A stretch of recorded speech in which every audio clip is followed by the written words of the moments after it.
Friends, आज के इस वीडियो में बात करेंगे कि भारत और विश्व इतिहास को मिला करके टॉप 1000 प्रश्न को सेलेक्ट किए हैं जो कि ऑल कॉम्पिटिटिव एग्जाम के लिए बहुत ही महत्वपूर्ण रहेगा। और आपको बता दें कि यह जो प्रश्न रहेगा आपको 10 वीडियो के थ्रू प्रोवाइड किया जाएगा और प्रत्येक वीडियो में आपको 100 प्रश्न होंगे। प्रत्येक वीडियो में 100 प्रश्न होंगे। तो चलिए हम प्रश्न को स्टार्ट करते हैं जो कि बहुत ही ऑल कॉम्पिटिटिव एग्जाम के लिए बहुत ही महत्वपूर्ण रहेगा। और आपको बता दें कि यह वीडियो जो हमारा आज है वो फर्स्ट वीडियो है और इसका अगर पीडीएफ चाहिए आपको तो इस डिस्क्रिप्शन बॉक्स से डाउनलोड कर सकते हैं, नहीं तो मेरे टेलीग्राम चैनल पर जुड़ करके वहाँ से भी डाउनलोड कर सकते हैं। आगे बता दें, अगर आपने अभी तक मेरे चैनल को सब्सक्राइब नहीं किया तो सब्सक्राइब कर दें, जो गवर्नमेंट जॉब होता है उसके लिए मैं वेरी वेरी इंपॉर्टेंट जो प्रश्न रहता है उसको मैं प्रोवाइड कराते रहता हूँ। तो चलिए आगे वीडियो में आप कंटिन्यू कर रहे हैं, मैं क्वेश्चन को स्टार्ट करता हूँ जो कि फर्स्ट मेरा आज का ये क्वेश्चन है। और ये बता दें आपको कि जो प्रत्येक मेरा क्वेश्चन है वो 1 लाइनर क्वेश्चन है जो कि एक लाइन में आंसर रहेगा, केवल ऑप्शन ऑप्शन वाला नहीं रहेगा। तो चलिए स्टार्ट करते हैं मैं फर्स्ट प्रश्न से। फर्स्ट प्रश्न है कि इतिहास का पिता किसे कहते हैं। जो कि आप किसी भी गवर्नमेंट जॉब की तैयारी करते हैं तो ये सब तो बहुत जानना बहुत जरूरी है कि मैं जिस सब्जेक्ट को पढ़ता है उसका लेखक यानी कि उसका जनक कौन है। तो इतिहास का जो जनक है हेरोडोटस है, जो कि इतिहास का जनक कहा जाता है, पिता भी कहते हैं। तो चलिए अगला प्रश्न। अगला प्रश्न है कि अगला प्रश्न है सिंधु सभ्यता प्रसिद्ध थी तो सुनियोजित शहर हेतु। तो जो इसका आंसर होगा सुनियोजित शहर हेतु। अगला प्रश्न, आगे प्रश्न है कि आपको फिर बता दें कि बहुत ही कम समय बहुत बहुत इंपॉर्टेंट प्रश्न रहता है जो कि ऑल कॉम्पिटिटिव एग्जाम के लिए। चलिए आगे वीडियो में आप कंटिन्यू बने रहें। अगला प्रश्न है कि सिंधु सभ्यता से लोग व्यवसाय यानी कि जो सिंधु सभ्यता के लोग थे वह कौन से काम करते थे। तो इसका जो आंसर होगा यानी कि कृषि पर निर्भर थे। तो चलिए अगला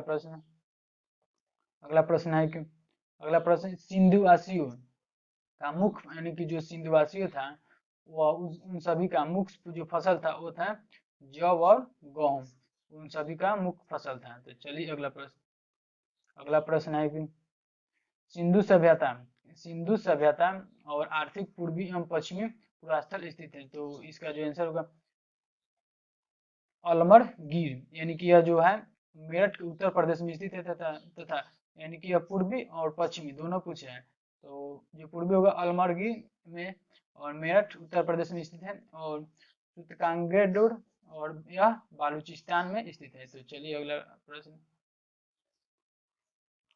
प्रश्न है कि सिंधु सभ्यता की उत्तरी एवं दक्षिणी पूर्वास्थल है। जो सिंधु सभ्यता है उन्हीं की उत्तरी और दक्षिणी पूर्वास्थल है। तो यह है मादा।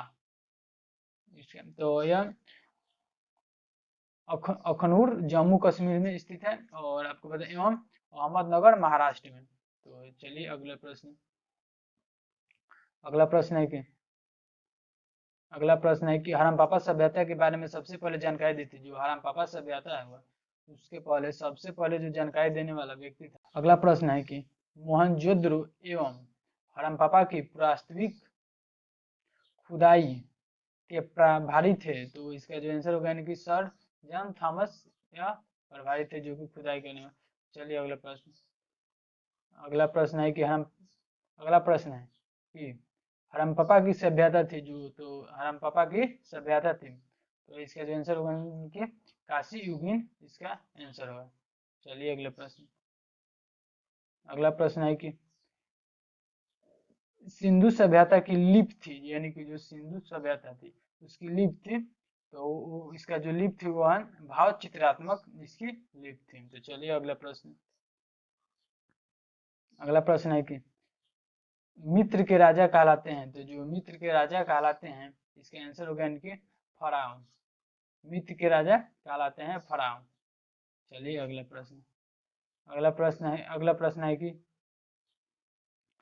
प्रश्न है कि खारोष्टी लिपि लिखी जाती है। जो खारोष्टी लिपि होता है वह लिखी जाती है दाएं से बाएं की तरफ यानी कि दाएं से बाएं की तरफ। तो चलिए अगला प्रश्न है कि स्वास्थ्यिक चिन्ह देन था। जो हम लोग का जो स्वास्थ्यिक चिन्ह अभी जैसे कि 11 रुपये यहाँ पे देखते हैं कि ऐसा हो रहता है, इनका देन है जो यह सिंधु सभ्यता का देन है। यह स्वास्थ्यिक चिन्ह सिंधु सभ्यता का ही देन है। चलिए अगला प्रश्न। अगला प्रश्न है कि आदि मानव ने सर्वप्रथम सीख, जो आदि मानव था, जो सर्वप्रथम उसकी क्या चीज सीखा था, तो उस आग जलाना सीखा हुआ था। चलिए अगला प्रश्न है कि आग का आविष्कार किस काल में हुआ था, तो जो आग का आविष्कार है वो कुषाण काल में हुआ था, आग का आविष्कार। चलिए अगला प्रश्न। अगला प्रश्न है कि सबसे पहले पालतू बनाया गया था, तो वह है कुत्तों को।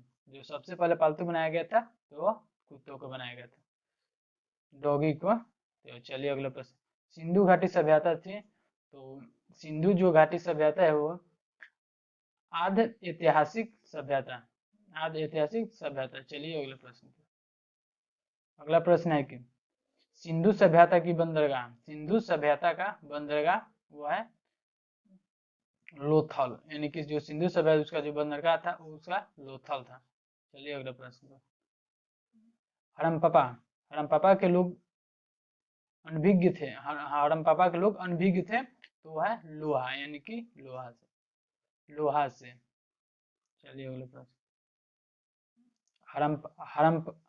अगला प्रश्न है कि हड़प्पा में मिट्टी के बर्तन संयुक्त रंग के, जो हड़प्पा के लोग थे सभी का जो मिट्टी का बर्तन संयुक्त रंग था, वो रंग था वो था लाल। जो हड़प्पा के लोग मिट्टी के जो बर्तन बनाते थे उसका जो कलर था वो था लाल। चलिए अगला प्रश्न है। चावल का साक्ष्य मिले हैं, जो चावल होता है उसका जो साक्ष्य मिले हैं वो लोथल एवं रंगपुर से। जो चावल का साक्ष्य है उस जो मिला है लोथल एवं रंगपुर से। अगला प्रश्न है कि सिंधु सभ्यता का सर्वमान काल था, जो हिंदू सभ्यता का सर्वमान काल था, तो 2500 से 1750 ईस्वी पूर्व इसका सर्वमान काल था। चलिए अगला प्रश्न है कि मोहनजोदड़ो स्थित है, जो मोहनजोदड़ो स्थित है वो है पाकिस्तान में, जो कि मोहनजोदड़ो स्थित है पाकिस्तान में। पाकिस्तान की राजधानी कहाँ है अभी? इस्लामाबाद। जो पाकिस्तान की राजधानी है इस्लामाबाद है। चलिए अगले प्रश्न। अगला प्रश्न है मोहनजोदड़ो की खोज किसने की थी? जो हम मोहनजोदड़ो है उसका खोज रखला दास ने की हुई थी। तो जो मोहनजोदड़ो की खोज रखला दास ने की हुई थी। चलिए अगला प्रश्न है कि नर्तकी के काश से मूर्ति मिली, जो नर्तकी है उसका काश से जो मूर्ति मिली, तो जो इसका जो काश से मूर्ति था वह मिली थी मोहनजोदड़ो से, यानी कि अभी वह पाकिस्तान में पड़ता है। चलिए अगला प्रश्न है कि सभ्य सभ्यता की सबसे बड़ी इमारत है, जो सभ्य सभ्यता है उसकी सबसे बड़ी इमारत, यानी कि जो सभ्य सभ्यता की जो सबसे बड़ी इमारत है वह मोहनजोदड़ो से प्राप्त अन्नागार। मोहनजोदड़ो से प्राप्त अन्नागार। चलिए अगला प्रश्न है कि मोहनजोदड़ो से प्राप्त मुख्य स्मारक है, जो मोहनजोदड़ो से प्राप्त जो स्मारक है वह बृहद स्नागर या बृहद स्नागर। यह जो प्रश्न है बहुत बार एग्जाम में रिपीट हो चुके हैं, तो आपको जो बहुत महत्वपूर्ण प्रश्न है, आप किसी भी एग्जाम के लिए तैयारी करें, यह आरआरबी के प्रश्न में पूछा हुआ है, आरआरबी ग्रुप डी के प्रश्न में पूछा हुआ है। तो चलिए अगले प्रश्न पर। अगला प्रश्न मोस्पोटामिया आधुनिक नाम इराक का अर्थ है। मोस्पोटामिया आधुनिक नाम इराक का है, तो यह दो नदियों के बीच की भूमि, इसका जो आंसर होगा दो नदियों के बीच की भूमि। चलिए अगले प्रश्न पर। अगला प्रश्न है हड़प्पा, यानी कि हड़प्पा आंसर हो गया, यानी कि हड़प्पा की सभ्यता दयाराम साहनी के नेतृत्व में 1912 ईस्वी में हुआ था। चलिए अगला प्रश्न है सिंधु घाटी के लोग पूजा करते थे, जो सिंधु घाटी के लोग था वो सब पूजा करते थे मातृ देवी के, यह आंसर मातृ देवी हुआ। चलिए अगला प्रश्न है पुराणों की कुल रचनात्मक गुप्त काल में, जो पुराण था वो गुप्त काल में पुराणों की संख्या था 18। गुप्त काल में पुराणों की संख्या 18 था। तो चलिए अगले प्रश्न है कि प्राचीन सबसे प्राचीन पुराण था, जो पुराना पुराण था वो था मत्स्य पुराण। जो सबसे प्राचीन पुराण था वह मत्स्य पुराण था। चलिए अगला प्रश्न है कि पुराणों का रचयिता थे, जो पुराण था उसके रचयिता थे लोमहर्ष एवं उग्रश्रवा। लोमहर्ष एवं उग्रश्रवा इसके रचयिता, जो पुराण के रचयिता थे। चलिए अगला प्रश्न है कि वेदों व वेदांगों की संख्या, जो वेद होते हैं वो वेदांगों की संख्या होते हैं 6। तो वेद होता है 4 प्रकार के और वेदांग होता है 6 प्रकार के। जो वेद होता है वो कौन कौन वेद होता है? अर्थवेद, सामवेद और अर्जुवेद, और एक होता है अर्थवेद साम ऋग्वेद। और जो वेद होता है वह 4 प्रकार का, जो वेदांग होता है वो 6 प्रकार का होता है। चलिए अगला प्रश्न है कि उपनिषद की संख्या होती है, जो उपनिषद होते हैं उसकी संख्या 108 होती है। चलिए अगला प्रश्न है कि पुराणों की अध्ययन करने वाला प्रथम मुसलमान, जो पुराण है उसके अध्ययन करने वाला जो प्रथम मुसलमान है, ये भी क्वेश्चन आया हुआ है। ये भी आरआरबी ग्रुप डी में आया हुआ है क्वेश्चन। जो पुराण है उसके प्रथम व्यक्ति अलबुरीन व्यक्ति था, जो कि पुराणों की अध्ययन करने वाला प्रथम व्यक्ति था अलबरीन। चलिए अगला क्वेश्चन आ गया हमारा। उपनिषद विषय वस्तु है तो वह दर्शन का। उपनिषद जो विषय वस्तु है वह क्या है? उपनिषद का। चलिए अगला प्रश्न है कि ब्राह्मण ग्रंथ संबंधित है, जो ब्राह्मण ग्रंथ संबंधित है वह है कर्म कांड से। जो क्या ब्राह्मण ग्रंथ जो संबंधित है वो किससे संबंधित है? या कर्म कांड से संबंधित है। जो अब अगला प्रश्न 40 नंबर प्रश्न है कि सबसे प्राचीनतम वेद है वह है ऋग्वेद, यानी कि 1028 ईस्वी में इसका प्राचीनतम सबसे पुरातनतम वेद है वह है ऋग्वेद। चलिए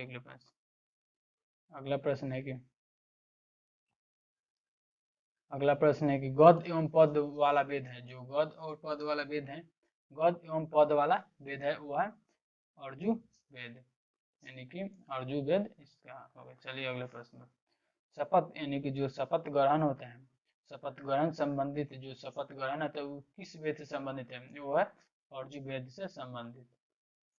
जो शपथ ग्रहण है किस वेद से संबंधित है? ये क्वेश्चन आया हुआ है शायद किसमें क्वेश्चन को मैंने प्रीवियस पेपर में देखा हूँ शायद कोई इंट्रेंस एग्जाम में आया हुआ है ये क्वेश्चन, जो कि ये भी महत्वपूर्ण प्रश्न है। चलिए अगला प्रश्न है कि तंत्र मंत्र संग्रहित वेद है, जो तंत्र मंत्र आप लोग तो जानते हैं कि जो तंत्र मंत्र संग्रहित वेद है वो है अर्थवेद, जो कि जो तंत्र मंत्र जितना होता है वो सब अर्थवेद में संग्रहित है। चलिए अगला प्रश्न है भारतीय संगीत का जनक है, जो भारतीय संगीत है उसका जनक किसे कहा जाता है? तो उसे सामवेद का कहा। जो भारतीय जो जितने संगीतकार होते हैं सब सामवेद में रहता है। चलिए अगले प्रश्न, जैसे कि आप लोग देखे होंगे कि संगीत का जो सबसे स्टार्ट होता है वो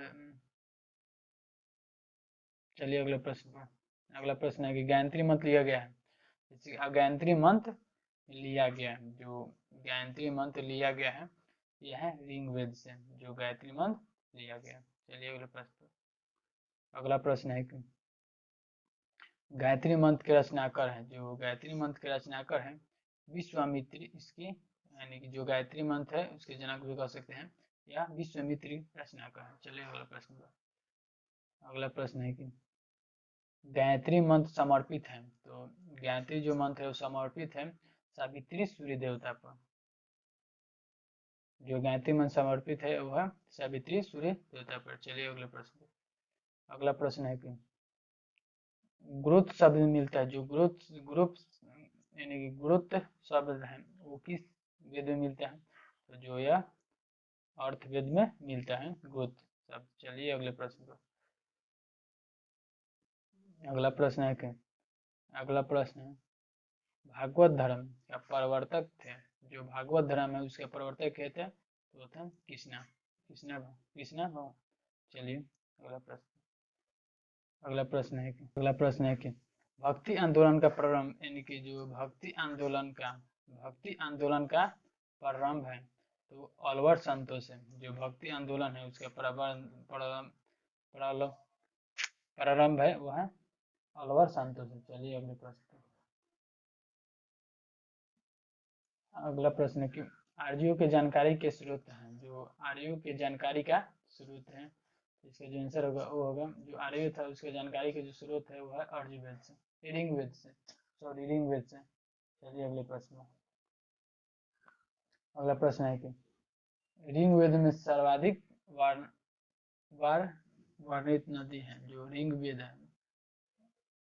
ऋग्वेद में सर्वाधिक बार वर्णित नदी है तो इसके जो आंसर होगा वो होगा सिंधु नदी, जो कि सर्वाधिक नदी है। चलिए अगला प्रश्न है कि ऋग्वेद में वर्णित सबसे पवित्र नदी है तो वह सरस्वती नदी। ऋग्वेद में वर्णित जो सबसे नदी है वो है सरस्वती नदी। चलिए अगले प्रश्न।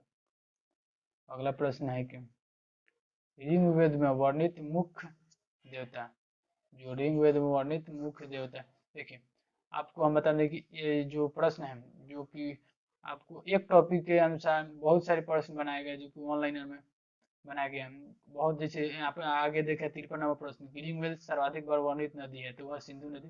फिर आगे 54वां में देखें कि ऋग्वेद में वर्णित सबसे पवित्र नदी है वो है सबसे पवित्र तो वो है सरस्वती नदी। अब आगे 55वां में ऋग्वेद में वर्णित मुख्य देवता है, यानी कि सब क्वेश्चन आपको बहुत ही इम्पोर्टेंट है।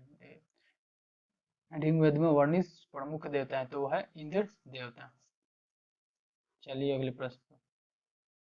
अगला प्रश्न है कि ऋग्वेद में सबसे बाद निर्मित मंडल, यहाँ पे देखिए ऋग्वेद में सबसे बाद निर्मित निर्मित मंडल है तो वह है 10वां मंडल, और 10वां मंडल। चलिए अगला प्रश्न।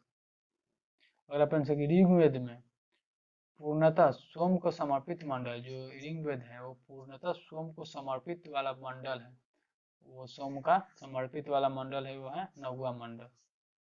चलिए अगला प्रश्न।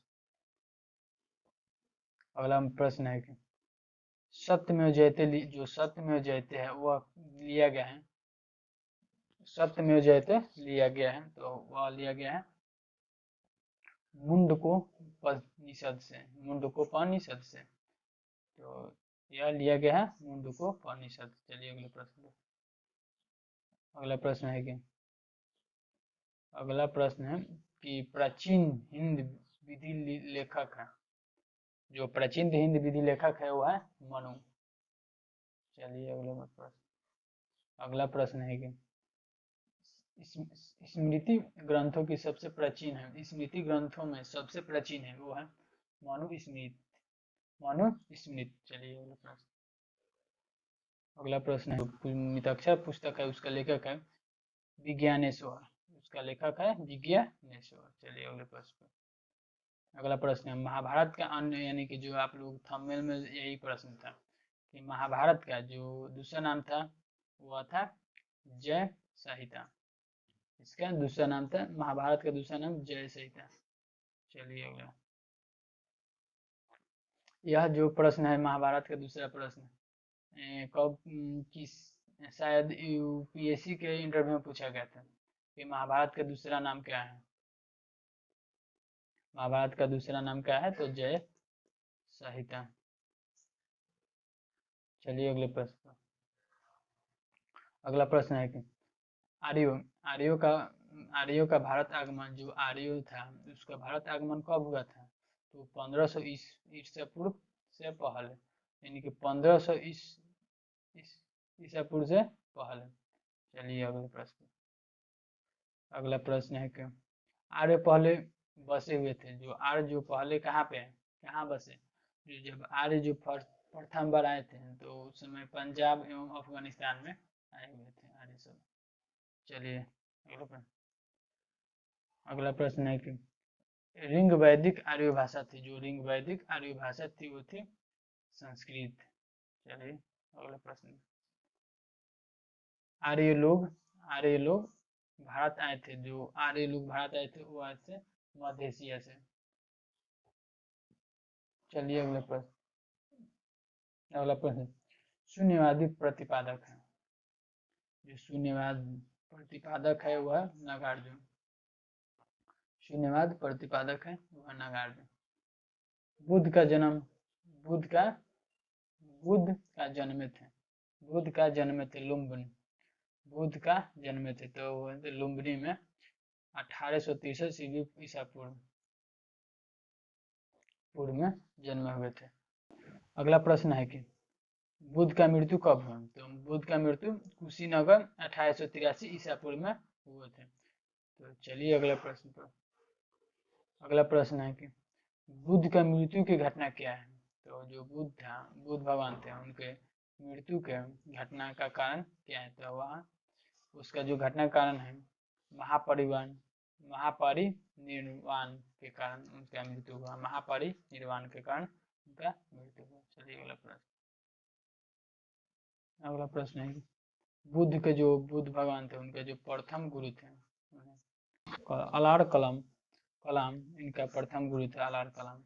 तो चलिए अगला प्रश्न है कि 72 नंबर से बुद्ध द्वारा गृह त्याग की घटना, जो बुद्ध गृह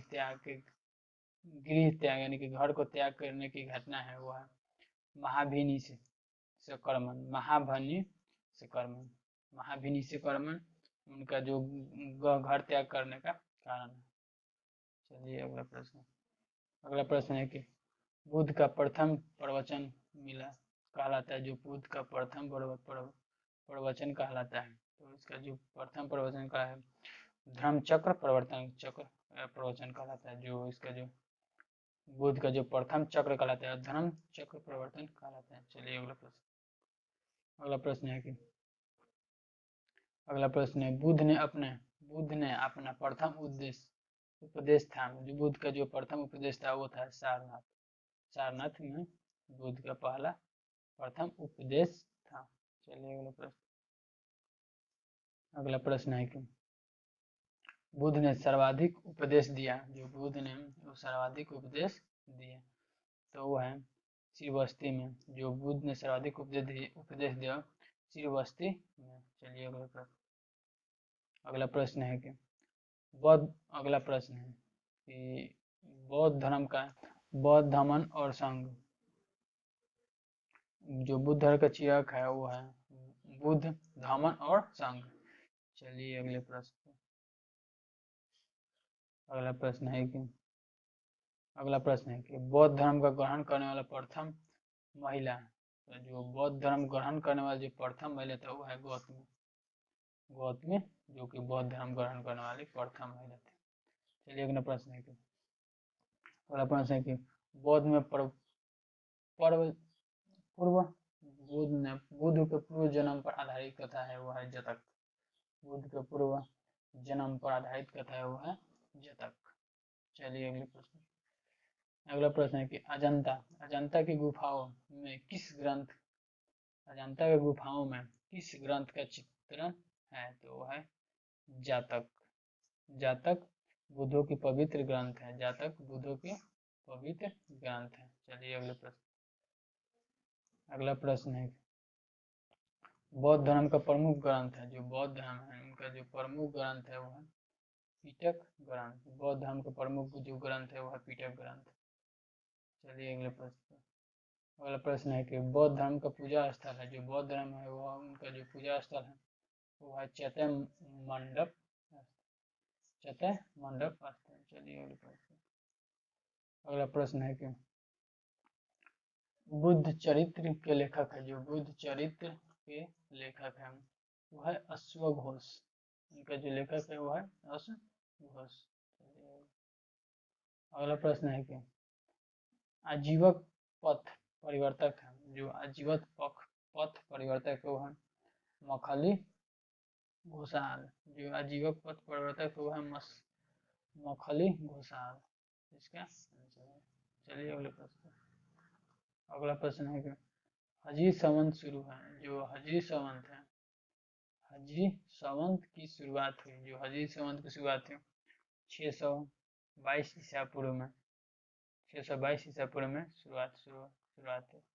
चलिए अगला प्रश्न है कि सिखवाद का प्रवर्तन थे। जो सिखवाद है उसका प्रवर्तन थे 1500 ईस्वी में, 16वीं सदी में, 1500 ईस्वी के 16वीं सदी में इसका प्रवर्तन था।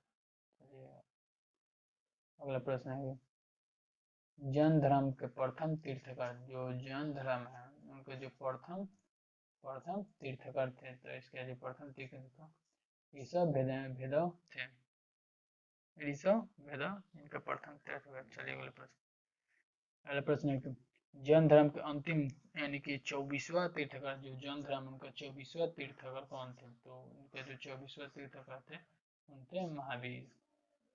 चलिए अगला प्रश्न है कि महावीर जन्मे थे तो वैशाली में, वैशाली 540 ईसा वर्ष, 540 ईसा पूर्व। अब यह कहाँ पे वैशाली जो है वो बिहार में, वैशाली जिला में पड़ता है, जो कि चलिए अगले प्रश्न, बिहार के वैशाली जिला में पड़ता है। महावीर का मृत्यु कब हुआ, तो वह पावापुरी में 468 ईसा पूर्व में हुआ, पहले हुआ। चलिए अगला प्रश्न है महावीर किस राजघरानों में पैदा हुए थे। जो महावीर थे उस किस राजघराने में पैदा हुए थे, उस जो राजघराना था वो था क्षत्रिय राजघराने में पैदा हुए थे। चलिए अगला प्रश्न है कि महावीर और बुद्ध दोनों उपदेश दिए थे। जो महावीर और बुद्ध भगवान दोनों आदमी मिलकर के जो उपदेश दिए थे वो थे मगध नरेश, बिम्बासागर और शासन काल में। जो मगध नरेश, बिम्बासागर और शासन काल में सब दोनों उपदेश दिए हुए थे। चलिए अगला प्रश्न है कि जैन धर्म के दो संप्रदाय है। जो जैन धर्म है उसके दो संप्रदाय है, और दोनों संप्रदाय श्वेतांबर और दिगंबर, श्वेतांबर और दिगंबर यानी कि दोनों ये संप्रदाय है। चलिए अगला प्रश्न है कि जैन धर्म का चरम लक्ष्य था। जो जैन धर्म है उनका चरम जो लक्ष्य था वह है, उनका जो लक्ष्य था वो है मोक्ष। जैन धर्म का चरम लक्ष्य मोक्ष है। प्रथम जनसभा में 322 ईस्वी पूर्व हुई थी। तो जो प्रथम जनसभा 322 ईस्वी पूर्व पहले हुए थे वो कहाँ पे हुआ था, तो पाटलिपुत्र के चंद्रगुप्त मौर्य के समय में हुआ था। पाटलिपुत्र के 322 ईसा पूर्व पहले पाटलिपुत्र यानी कि पटना में, जो बिहार के पटना जिले में चंद्रगुप्त मौर्य के समय में हुआ था, बिहार के पटना में 4 यानी कितने समय में 322 ईसा पूर्व पहले। चलिए अगला प्रश्न है जन साहित्य को कहा जाता है। जो जन साहित्य उसे कहा जाता है आगम। चलिए अगला प्रश्न है कि ईसा मसीह का जन्म, ईसा मसीह का जन्म 4 ईस्वी पूर्व यानी कि बेथलेहम में हुआ था, बेथलेहम में 4 ईस्वी पूर्व। चलिए अगला प्रश्न, मगध की राजधानी कहाँ थी। जो मगध थी उसका राजधानी थी, मगध की राजधानी गिरिब्रिज राजगृह में, मगध की राजधानी थी। अगला प्रश्न है कि 16 महाजनपदों की सूची उपलब्ध है, वो है अंगुत्तर निकाय में। चलिए अगला प्रश्न है कि शिशुनाग वंश का, जो शिशुनाग है उस वंश का संस्थापक था। जो शिशुनाग वंश का संस्थापक था तो इनका जो नाम है वो है शिशुनाग वंश का यानी कि संस्थापक थे। चलिए अगला प्रश्न है, पाटलिपुत्र की स्थापना की हुई थी। जो पाटलिपुत्र की स्थापना करने वाले व्यक्ति का नाम था वो है उदयन। यह मेरा लास्ट प्रश्न था, उदयन। तो आपको हम बता दें कि यह जो मेरा लास्ट क्वेश्चन था, पाटलिपुत्र के स्थापित करने वाला व्यक्ति था जो उदयन था। तो अगले वीडियो में पाटलिपुत्र से संबंधित जितने भी अभी क्वेश्चन बनेगा हम आपको क्वेश्चन लेकर के आएंगे। और बता दें कि यह जो मेरा फर्स्ट एपिसोड यानी कि जो मेरा यह पहला एपिसोड था और अभी मेरा 9 एपिसोड बाकी है। तो अगर आप किसी भी गवर्नमेंट जॉब के लिए तैयारी करते हैं तो इस सभी प्रश्न की जो 1000 जो भारत विश्व के इतिहास से लेकर के आए जो प्रश्न बहुत ही महत्वपूर्ण प्रश्न है। तो अभी तक इस वीडियो को लाइक नहीं किया तो लाइक कर दे और चैनल को जरूर सब्सक्राइब करें, क्योंकि मैं जब भी वीडियो अपलोड करूँ आपके पास फटाक दे नोटिफिकेशन चले। आपको फिर से बता दें कि यह जो पीडीएफ है आपको यह चाहिए तो मेरे इस डिस्क्रिप्शन बॉक्स से लोड कर सकते हैं, नहीं तो इस मेरा जो टेलीग्राम चैनल है उस पर भी जा करके लोड कर सकते हैं। जो टेलीग्राम चैनल का लिंक है डिस्क्रिप्शन बॉक्स में दिया हुआ है। तो चलिए मैं वीडियो को यहीं पे एंड करता हूँ।